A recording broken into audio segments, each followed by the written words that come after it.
Do you think that people are not aware enough about MICE industry in general? Well, regular people, yes, because they don't know that there is such an industry. But the industry itself, in evolved countries, is aware there is a MICE industry. I'm saying that because we work in India and in Europe. And in India, there's not yet such an awareness of being a MICE community as we have it in Europe. So I would say, yes, all the mature markets like Europe, like US, like UK, they have this awareness, but emerging markets not necessarily. How come? Yeah, because we consider ourselves being a specific community within the tourism sector, but not only tourism, it's also economy related. And it took a while until this awareness appears. And in other markets, they don't really know. For example, India, a couple of years ago, people didn't know what a convention bureau does. Now it's coming into their mind. We do a lot of education, a lot of cooperation. So once they realize there's a lot of players in this game, then they feel they are part of something bigger. And it has nothing to do with tourism. It is a different industry. Where do you see Slovenia if you're talking about MICE industry? Well, I work with the Slovenian Convention Bureau. We are presently discussing the best ways to really bring Slovenia more on the global screen, on doing very innovative projects, on being seen as a destination that is up front, you know, on top. And yeah, I mean, I'm not a specialist on the former Yugoslavic states, but I think Slovenia is doing a very good job. And they really... It's rising destination. Yeah, and they drive it with passion, and the industry supports it. And there is the Kongress magazine very strongly in content production. So I think they're on a good way. How can your company contribute to success of meetings destination? Well, we actually are focused on helping destinations or complex arrangements like hotel chains and things like that, because we cover the content communication, content creation, such as you do in your TV show. It's finding stories that depict or give background to the meeting industry.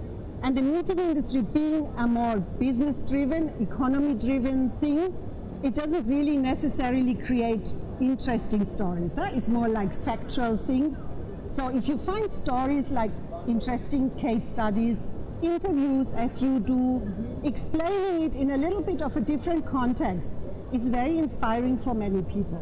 So that's what we try to do, or what we do, not try to do, we do it. And then on the other side, we combine marketing and PR activities in that background of creating content around it. Greatest idea you ever had? Yes. Being in this industry, starting a business, really trying to be upfront and giving some new ideas to the destinations. So it's a high expectation to myself, and sometimes it's also a high expectation to the clients because they move slower necessarily. We have to make a living with what we do, of course. And public organizations not necessarily do have that pressure. How do you see Balkans meetings industry spirit? It's what I said about Slovenia. I think the spirit is there. There is a few drivers, people that really are passionate, that know the global industry, that are out there and that try to pull the others. So I think the more people cooperate and the more people really take a joint effort, the bigger the results will be. Predictions for the future? I think everybody has to realize that it's not longer a question of being in social media, which I can't hear anymore, and being in social networks. It's a natural way of communicating now in our industry, and you have to be there. It's not a matter of I put something on Facebook or on LinkedIn. It's like living with these channels, such as you take the telephone and call someone, which maybe wasn't normal 100 years ago. Such is normal to communicate on many channels. Personal contacts still count? Of course. And personal contacts are in those networks, and you have to combine both. The personal contact, but you also have to be found by people looking for your key messages, you know? What is the best model for the new convention bureau?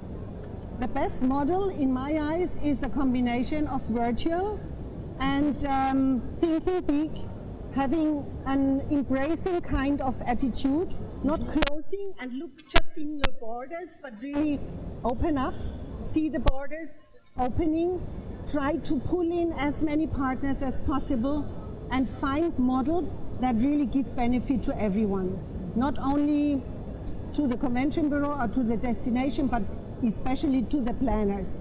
Because if they don't have a benefit or a value of working with your destination, it will be very hard to sell it. Where do you see niche stories for the future?